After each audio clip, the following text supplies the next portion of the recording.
Hi everyone. I hope you can hear me.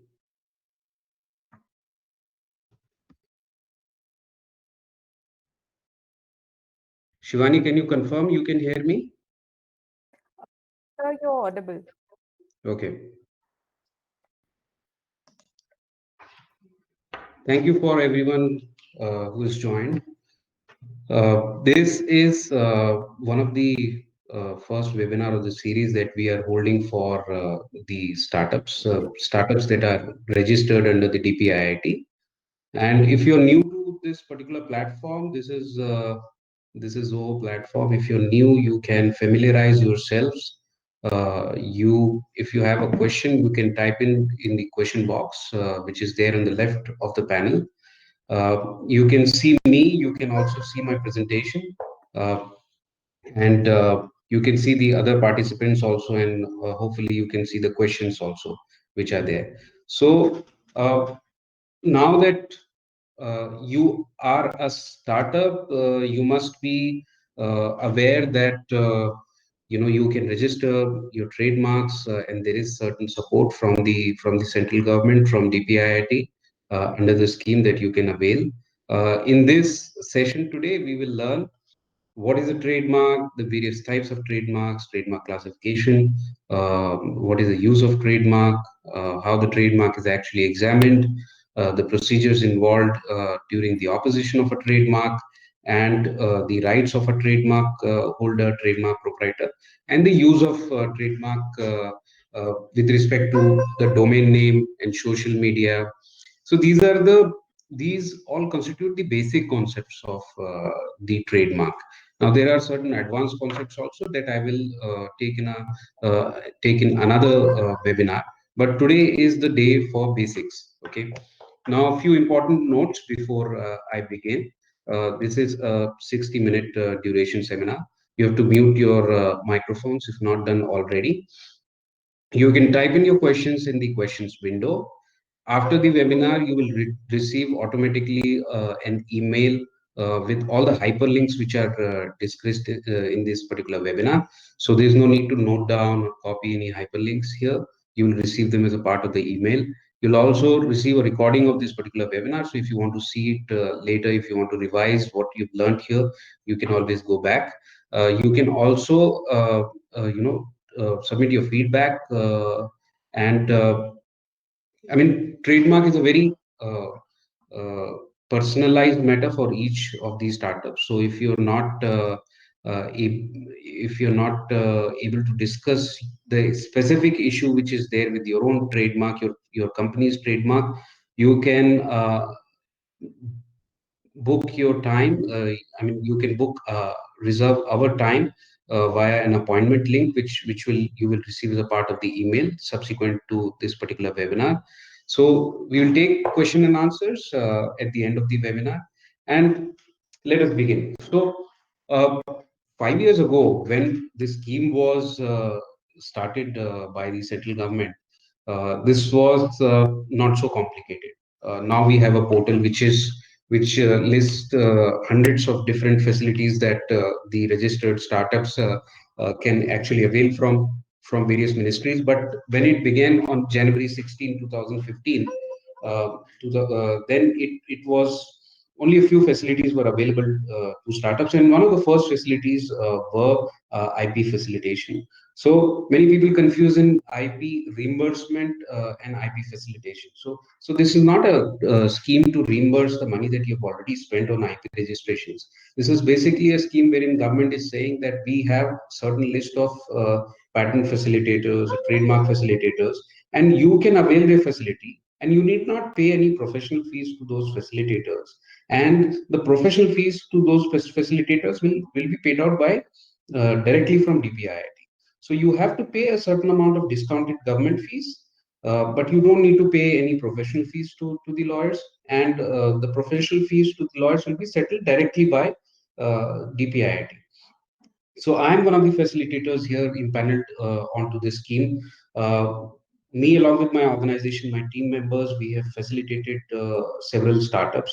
Now here on the screen, you can see the statement. This is actually made by the Minister of Commerce, Shri Piyush Goyal, in the Lok Sabha as a response to a question raised by one of the members of Parliament last year. So this scheme basically provides a 50% concession on statutory fees. The statutory fees being 9,000 rupees. 50% concession comes out to be 4,500. And under this scheme, there are facilitators who help the startups to register their trademarks from end to end. Now, this is one of the other hyperlinks to the website of the Controller General of Patents and Trademarks. Here you can see a list of facilitators. You can also read a scheme document in detail.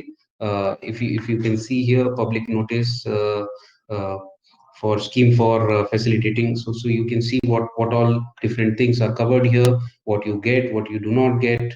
Of course, you will receive all these links later on. So not to worry about that. I'll give you a brief introduction about myself. I'm basically an engineer turned lawyer. So I did my engineering first, and then I became a patent and trademark attorney. I have 15 years of experience of practicing law. I have handled the patent design and trademark matters of large enterprises like TCS, HCL, other listed companies like Pidilite, Veroc, Deepak Nitrite. uh, I am Startup India is one of the leading trademark facilitators. As you can see on this screen, map of India, and I'm, I can say that we have facilitated over 500 startups, and we have all kinds of experience in dealing with various day-to-day challenges that startup come across with regard to trademarks. I'm also father of twin girls, and I'm based in Pune.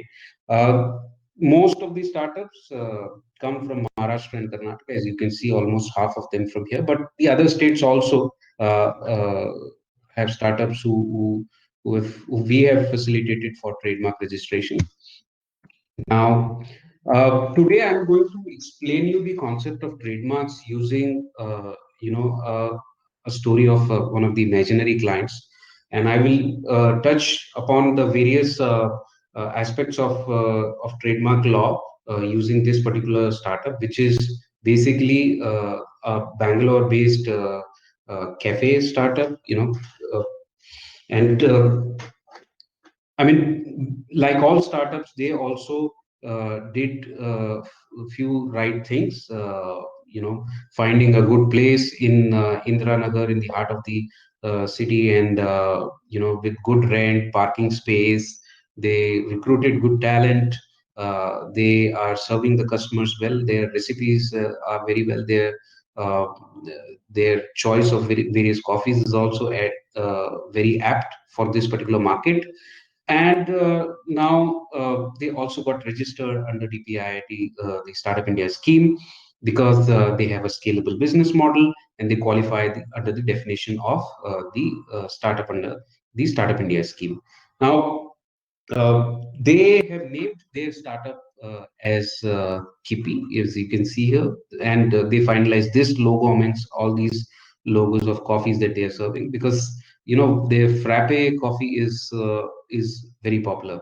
Now they named their startup Kippy, and they did not do any trademark search before going for this name. Two friends together, they coined this name. One friend moved to US, and the other one actually promoted the cafe. Now, somebody told them, why don't you register your trademark under the Startup India scheme? You have a option of facilitation there. I have used these facilitators, and I have a good experience. Now, the question to this particular entrepreneur is whether I should go for a word mark and device mark. Now, what exactly is a device mark? I don't have a device that I'm selling. Device mark is basically a connotation that we have in the trademark lingo for the pictorial representation of mark. So basically, it's word mark and logo. So we always advise the startups to go for word mark first. It is quite surprising for them, because they have worked so hard on their logos.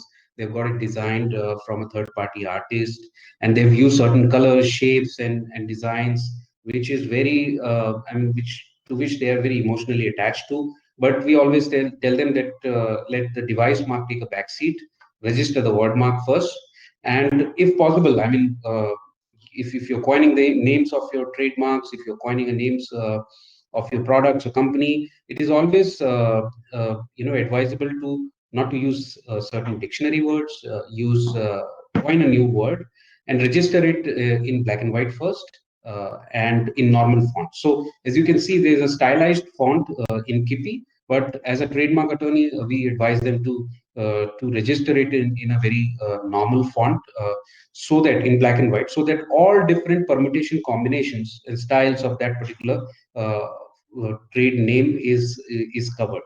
So this is a legal concept that you should understand. The name of the product or name of the company should not be descriptive. So it should not describe what you are doing. So he could have very well named his cafe as coffee cafe, or the coffee, but that describes what it is. So that is not a very good trademark. So a trademark, the good trademark is that it should not be descriptive, and it should not have any adjectives. For example, you cannot just name your cafe and then claim exclusivity on the name by calling it as a tasty coffee cafe or best coffee cafe. So those are not good names, and you will not get an exclusivity, a trademark registration on those names from the trademark authority. Now, before actually keeping the name, finalizing the name, you should also check for domain and social media availability. For example, if this is a cafe tomorrow, they might go on certain food delivery apps like Swiggy. So they should actually check whether there is another cafe with a similar name or a confusingly similar name. So these are basic things that you should be doing. You should also check the availability of a domain here. Uh, if your business is demands certain international usage, if you are let's say in a business which involves certain customers from US or other European jurisdictions, so you should also see the availability of the trademark on the Play Store, App Store, because if you keep the name of your app which is confusingly similar to another existing app on the Play Store, even if that application is not from Indian subcontinent, there will be an objection. And so if your business is international oriented, you should also check for availability of the trademarks in those scenarios. The next priority in line is device mark. So if you're bootstrapping, if you're conserving your funds, I mean, you can actually postpone the idea of registering a device mark to a later time. But if you do have funds and you have a good logo, and if you are a B2C business, then you should also think about registering your logo. Now, logo device mark, as I said, is a pictorial representation.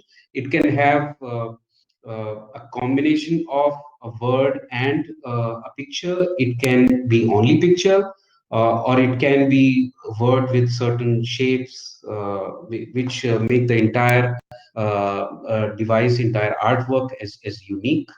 Uh, Now, to whom it is very important to register device mark. It is especially for the businesses which deal in B2C goods.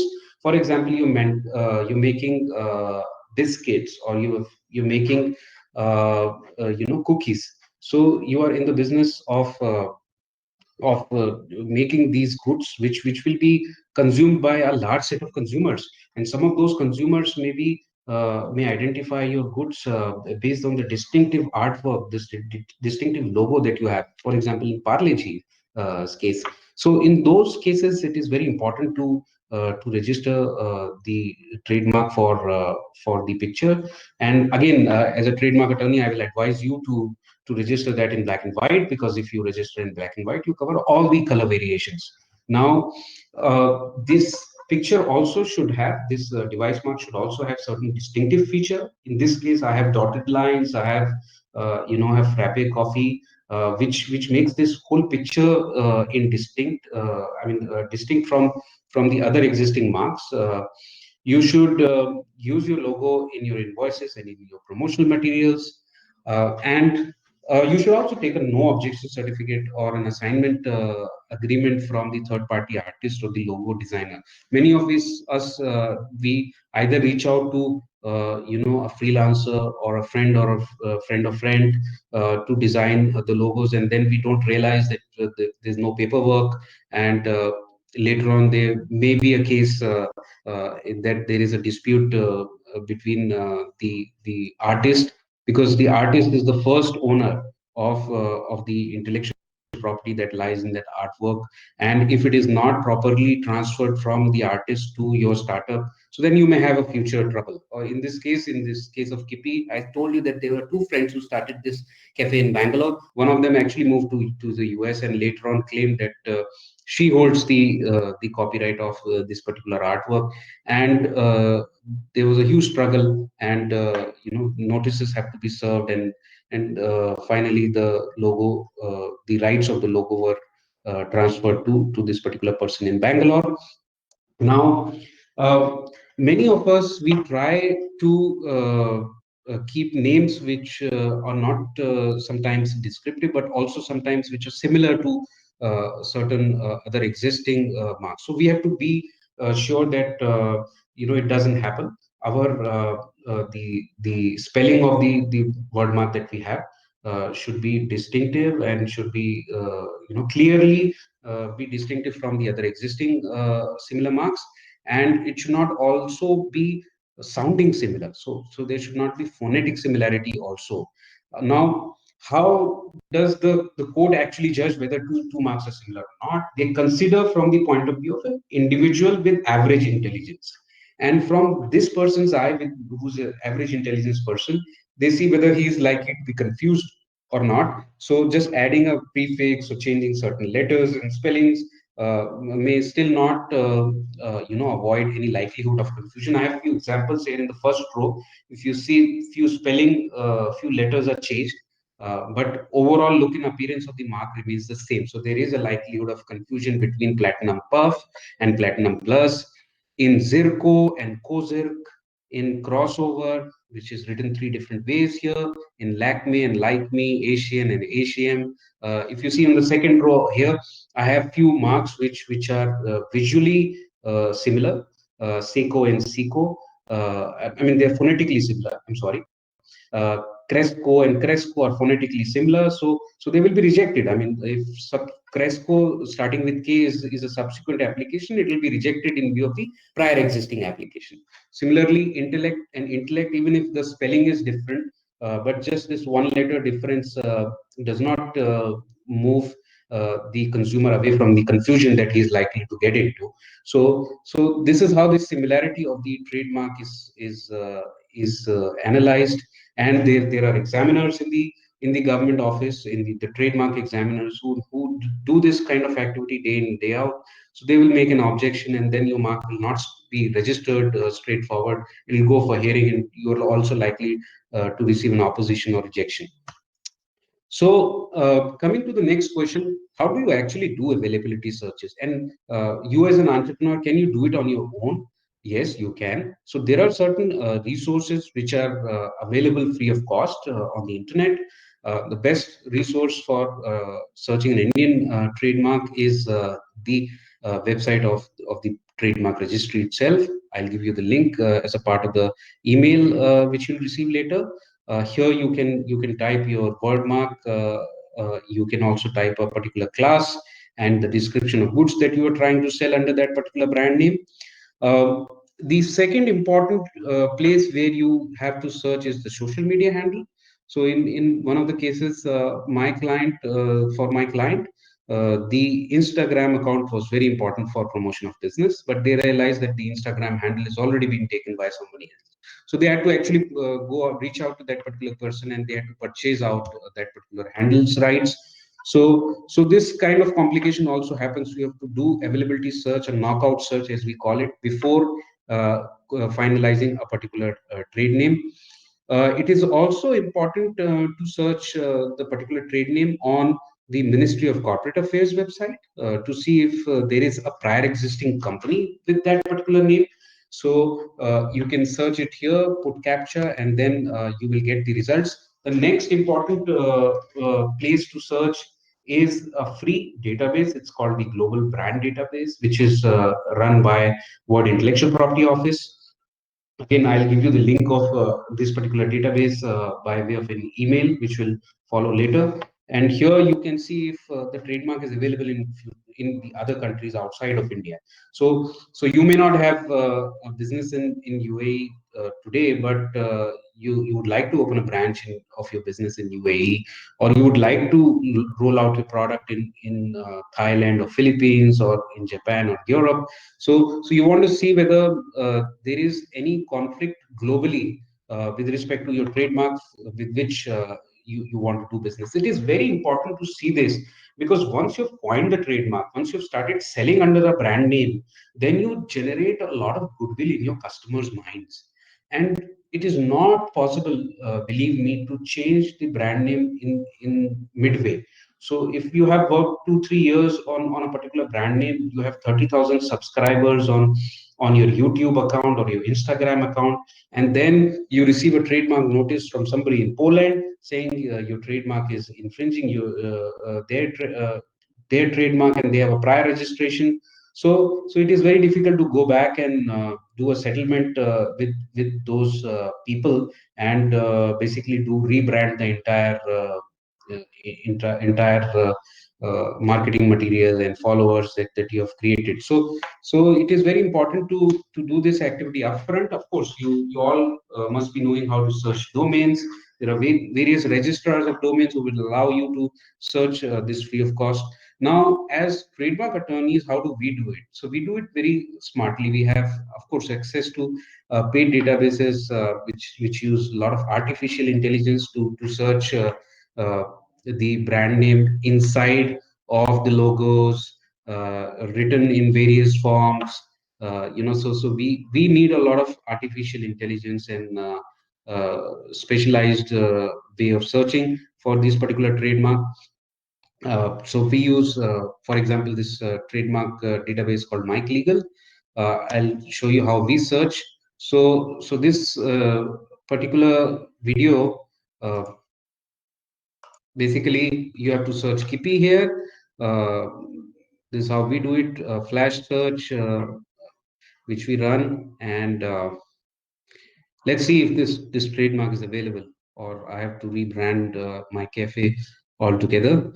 So as you can see, there is a Kippy available already, but in class 16. Class 16 is for stationaries.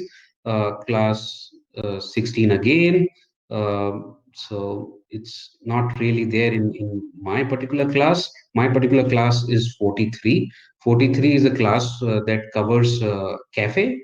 So I'll run the search again in class 43. And in class 43, there's no Kippy, there is GP and Zippy. Uh, if you see, GP is the status is refused, Zippy is objected, and the closest mark here is Kitty, which is a pictorial mark, not really a word mark, so no broad protection there.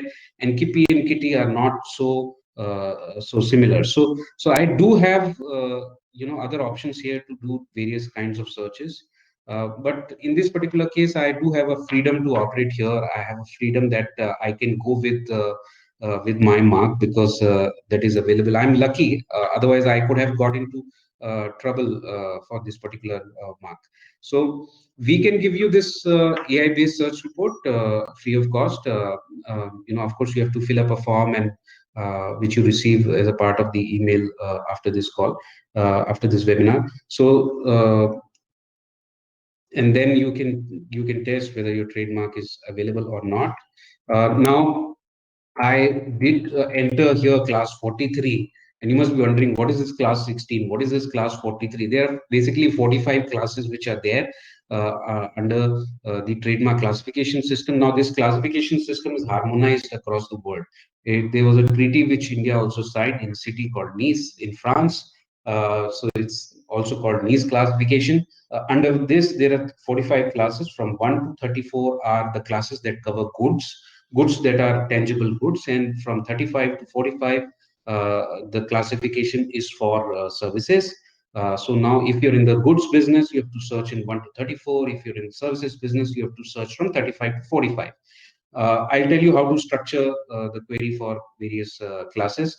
Then each class respond corresponds to one category of goods or services. For example, class 2 relates to paints. So if you have, let's say, a paint which has waterproofing characteristics, so you will register your product's name in class 2.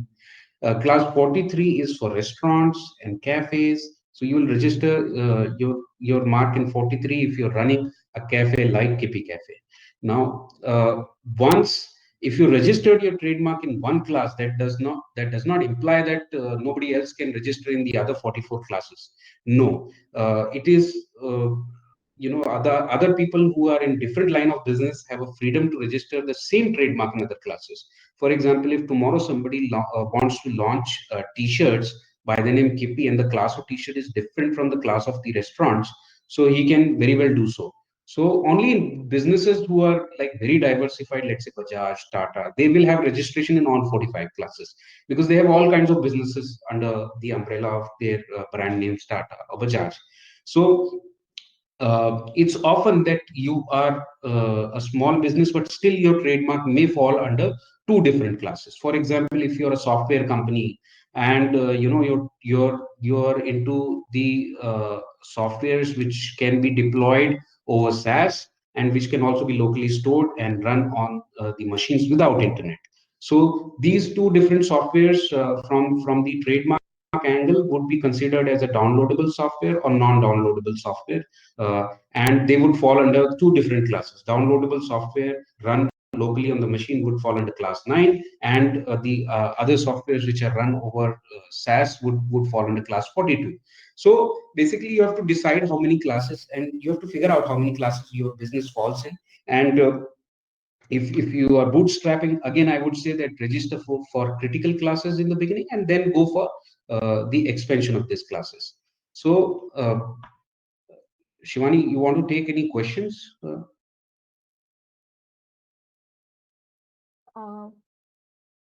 Hi guys. I would like to take any questions if anybody of you has.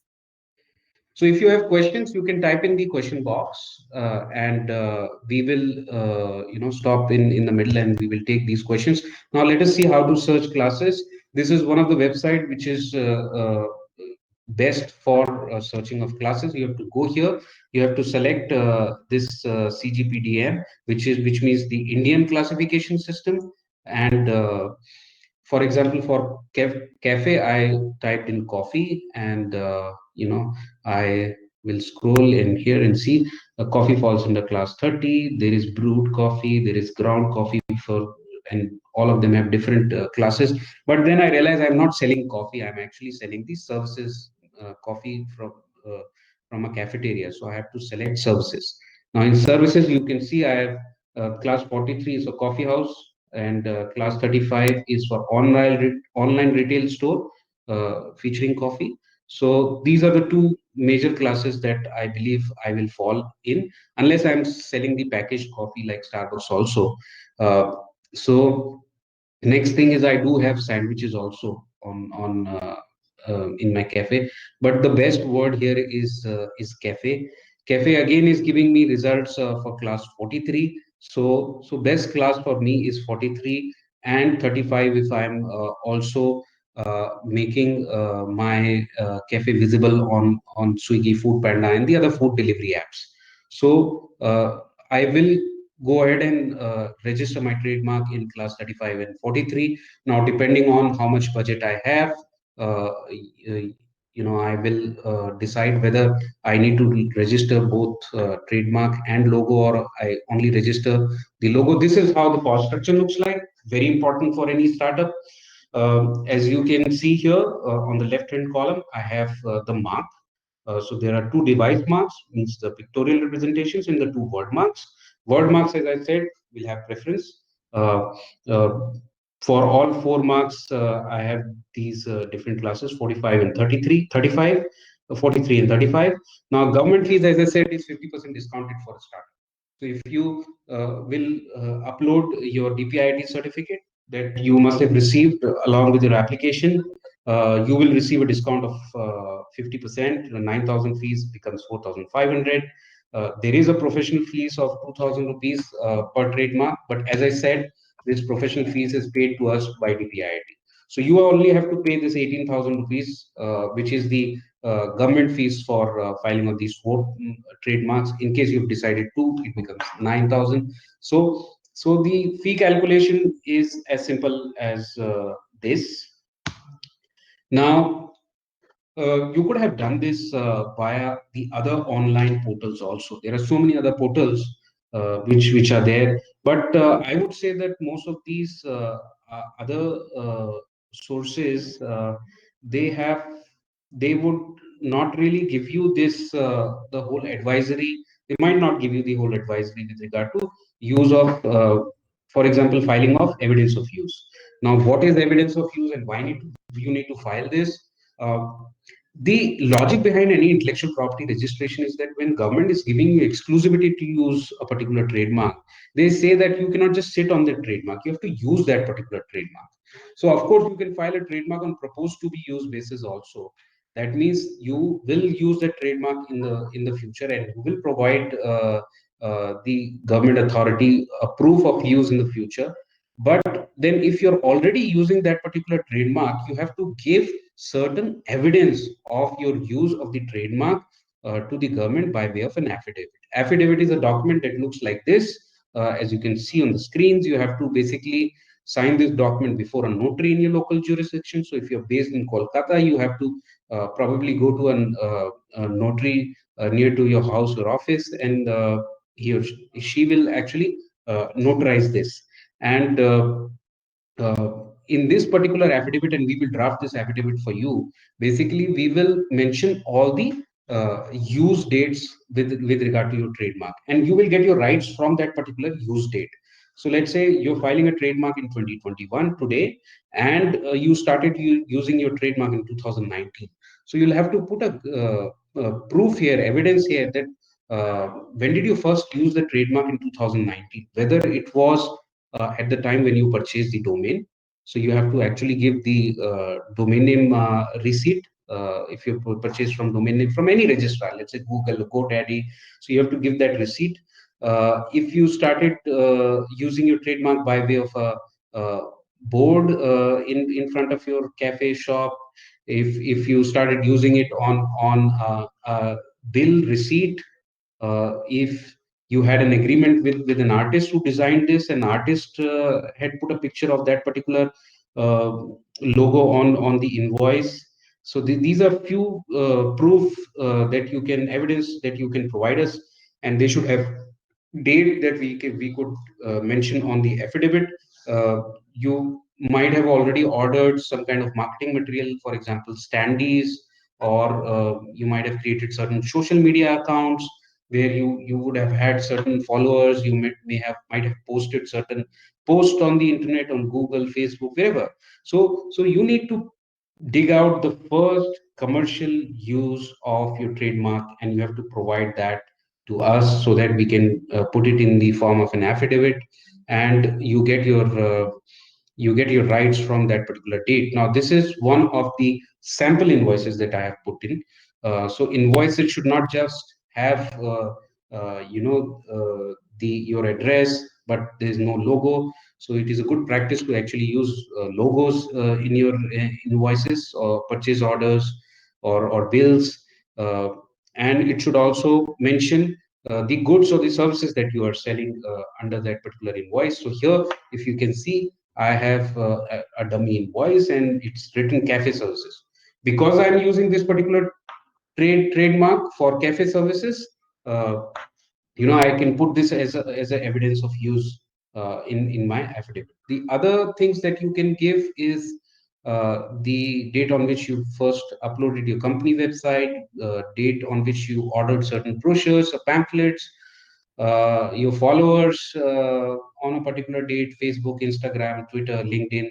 So all this will help to establish your case that you started using a particular trademark on a particular date, and you do have a certain amount of goodwill in the market, in the minds of the consumers, and people have started associating that particular trademark with a particular trade name and a particular set of goods or services. So this is very important. If you have not already done this, not recorded evidence of use in your trademarks, if you filed your trademark on proposed to be used basis, but you have already started using your trademark, it is advisable that you can put this document, this affidavit on record now onto your file.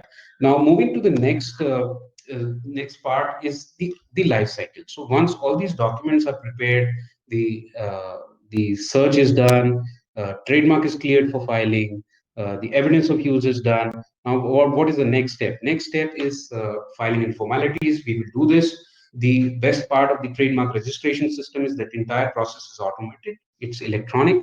So there's no paper exchange of papers involved. The filing happens over online platform. The examination happens online, and even the certificate is issued in a PDF format, is in an electronic format. So the entire process is fairly fast and electronic. If there's no hurdle in your trademark application, it is very likely that you will receive an office action examination report from the examiner within a month, and you will receive the actual certificate within about 8 months. But if so, that is why I said in my email, it's a piece of cake. So piece of cake, when once we have everything, judiciously applied. It may not be a piece of cake if you have uh, if you've not taken care of these basics. So at the time of filing, we'll need a POA. POA means the power of authority. So this is on a 500 rupees stamp paper. We will need POA because we are in Maharashtra and 500 rupees stamp paper has to be used. Once the filing has been done, you can use TM as the superscript next to your trademark. And then the trademark will go through certain formality checks. It may pass or fail certain formality checks, and we will take care of those things. The next stage is the examination and hearing. Hearing may not happen in all cases. Examination may also not happen in all cases. Some cases may go for straightforward registration. But if there is an examination report which is issued, it is our responsibility as the lawyers, trademark facilitators, that we will respond to the examination objections that the examiner may have raised. Next to this is these, and if the examiner is not satisfied by the response to the examination report, he may actually call us for a hearing. These hearings happen over video conference.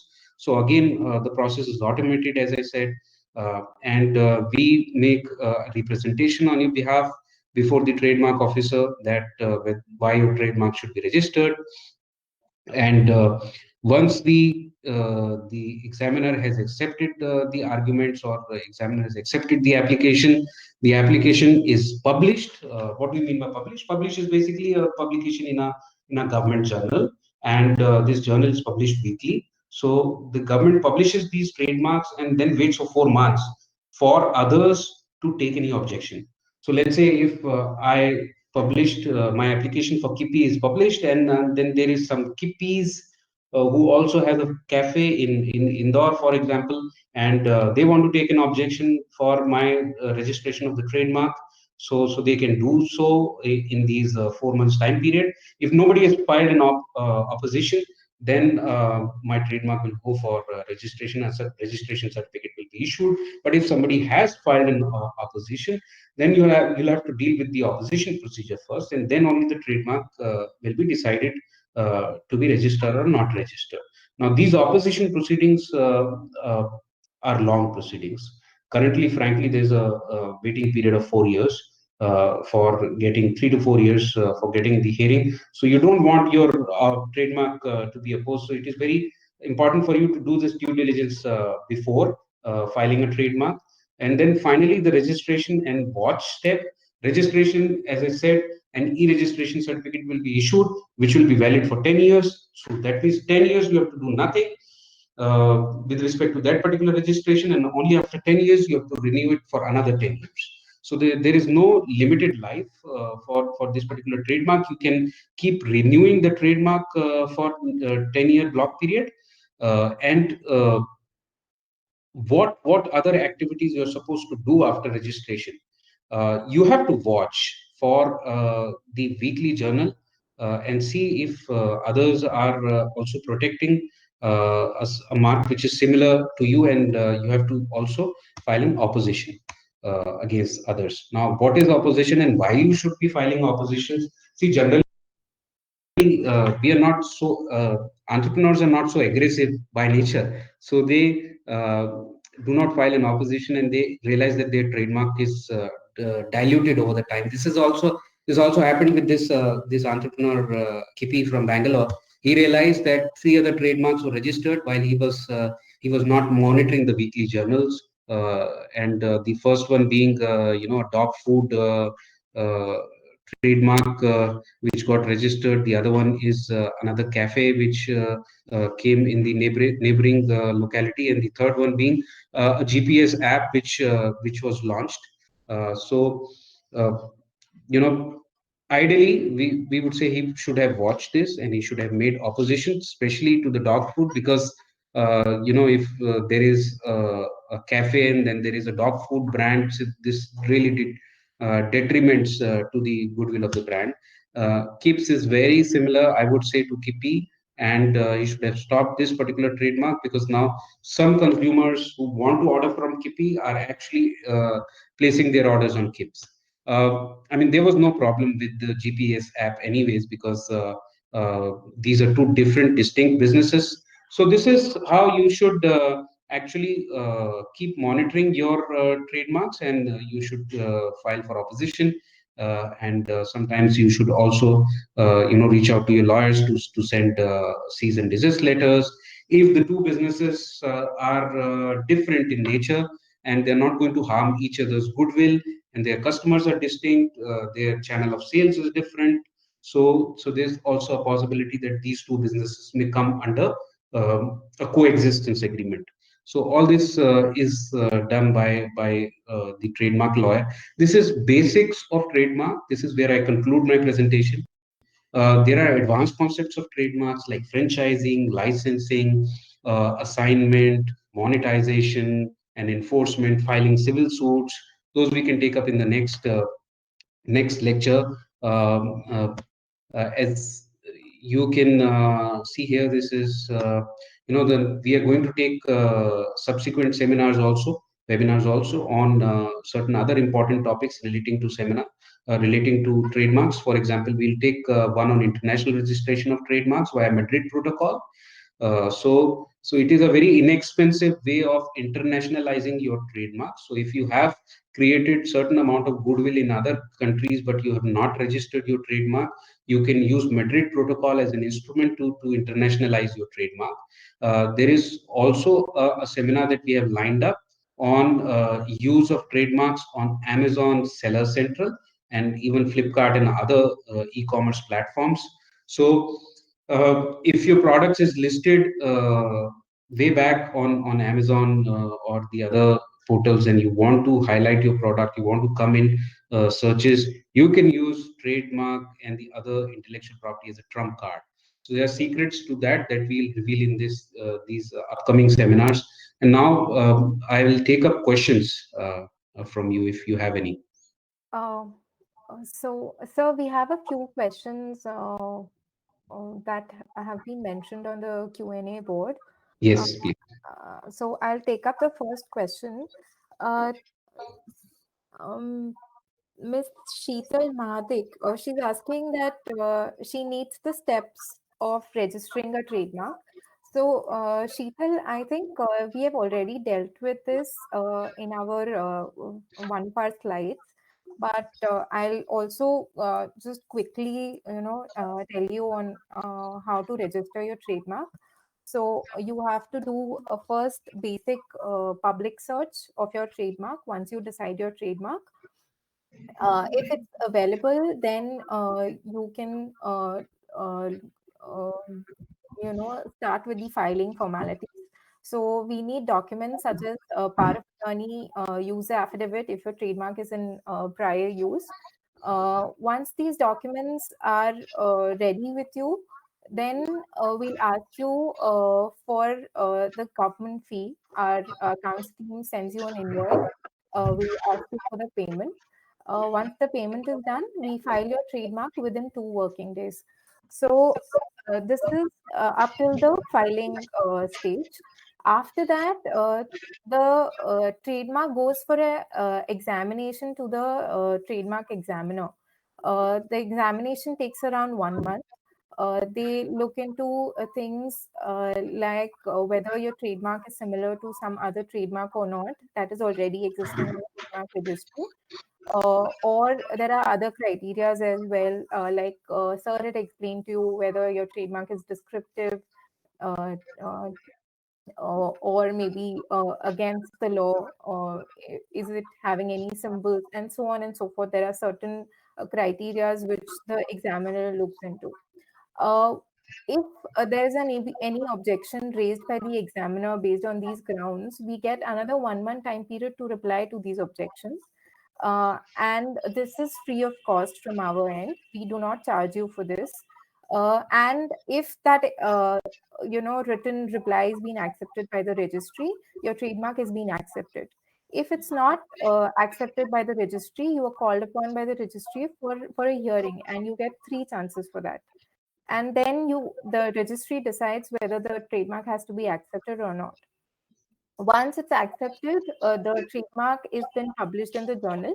It's published in the journal for 4 months, and it's open for 4 months for any third parties to oppose your trademark. If there is no opposition, then your trademark gets registered. So, according to the statute, the statutory time period in totality, it's around 11 to 12 months for the entire trademark registration process. I hope I have answered your question. The second question is from Mr. Kaval Sujit. So he's asking, is the fees charged irrespective of acceptance or rejection? So yes, the fees is charged irrespective of acceptance or rejection, because here, if you see, we are charging you only for the filing of trademark, not for the acceptance or rejection. At the filing stage, the government requires you to pay the government fee, and that is the filing fee. So the 4,500 INR that we are charging you is the filing fee. So the fee is charged irrespective of acceptance or rejection. The acceptance and rejection stage comes later on. So the fee is, there's a stage-wise fees according to whatever happens to your trademark. So say suppose if there is an opposition, there's a separate fee for that. Before that, as I said before, if there is an examination and there's an objection that has been raised, we do not charge you for replying to the objections. However, at a next stage, if there is an opposition, yes, there are charges for replying to the opposition. So there is a question by a user कि जिस नाम से trademark लेना है उस नाम से domain होना जरूरी है क्या? सो हमारा आंसर ये है कि डोमेन लेना जरूरी नहीं है, बट इफ अगर आपका बिजनेस का नेचर ऐसा है कि आपको ऑनलाइन भी प्रेजेंस होना जरूरी है, तो आप इट इज रिकमेंडेड कि आप उसका डोमेन भी रजिस्ट्रेशन लें, बिकॉज कल डोमेन कोई भी ले सकता है पहले से या आपके ट्रेडमार्क लेने के बाद भी, और वापस आपको अगर वो डोमेन चाहिए तो फिर उसको डोमेन की ओनरशिप को ट्रांसफर करना एक लंबा प्रोसेस है। इसलिए इट इज एडवाइजेबल कि अगर आपका बिजनेस का नेचर ऐसा है कि आपको ऑनलाइन भी कस्टमर्स के पास जाना है, तो आपको डोमेन पहले ही लेना चाहिए। So should we take up next question? Yes, next question. Okay. So we have another question.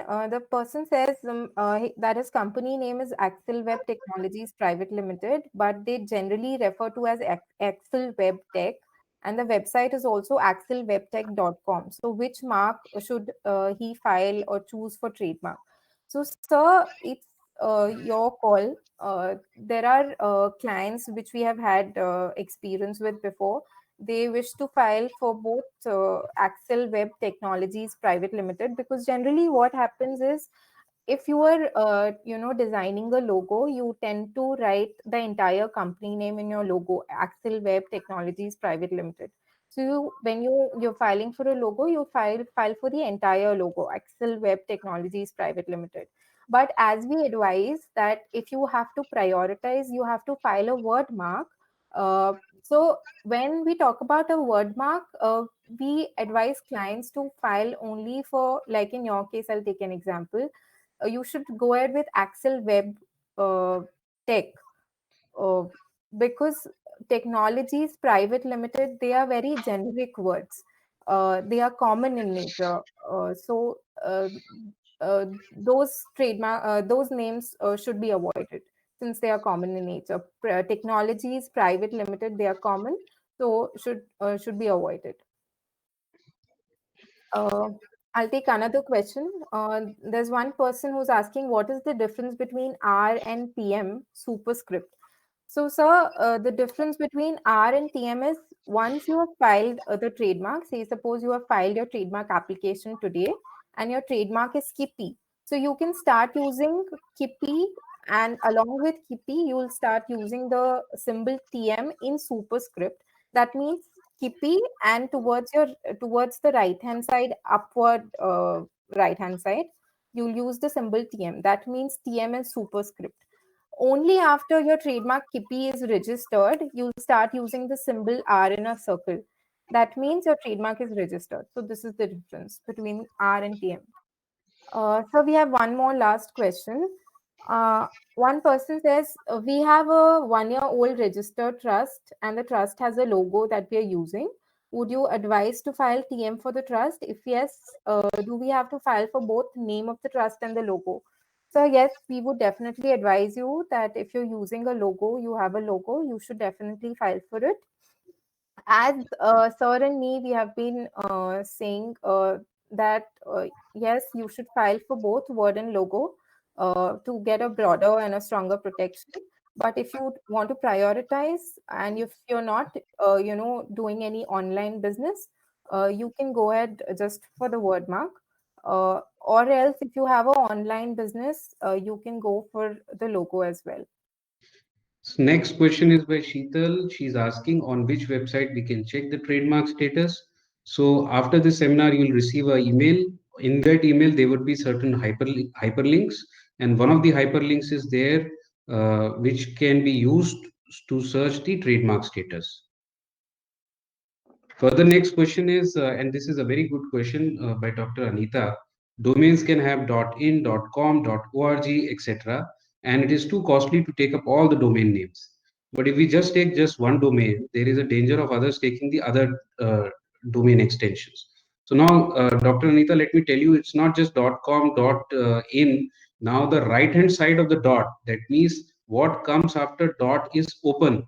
So now we also have .guru, .profile, .marriage, and all kinds of domain names are now open. So earlier there were only 8, generic top level domains. Now we have infinite generic top level domains.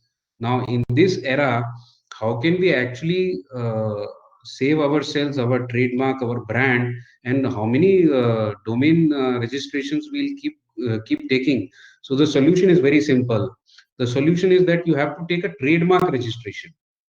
And then once you take a trademark registration, if anybody else has taken a domain subsequent to your trademark registration and he is also trying to sell the same goods or services, then you can always stop him. You can stop him even if he is in a foreign country.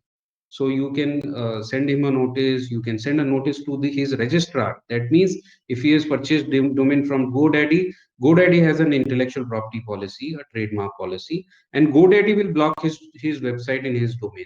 Similarly, it's not just the .com .in domains. It also flows further to the Facebook pages, the seller names on Amazon, the handles in Twitter or Instagram. So those also use abuse of your trademark at those places also can be stopped, provided you have a trademark registration first. So if your let's say social media handle is also being abused, then trademark will come in handy here. All social media, big social media like Twitter, Facebook, or uh, Instagram, they have these intellectual property policy wherein you can upload your Indian registration of trademark and then you can file complaint, and you can get hold of your trademark, and you can prevent the infringement of your trademark.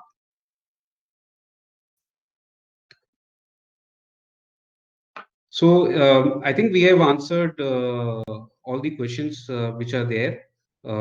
If there are any further questions, as I said, you will receive a link for the trademark application, and you'll also receive a link to take our appointment and speak to us in personally one-to-one. So I hope you'll participate in further, and we are able to give you any. We are able to give you value in this particular seminar. So, do we have another question coming in? Do we get discount for filing trademark application for a trust? Trust, unfortunately, is not cannot be registered as a DPIIT startup. So, DPIIT startup can also be can only be a company, LLP, or partnership. So, trust will have to pay full fees, which is 9,000 rupees. So, there is no discount because we are only talking about DPIIT startup now. Thank you, everyone, and we look forward to see you in the next seminar. Thank you, Shivani. Thank you, sir.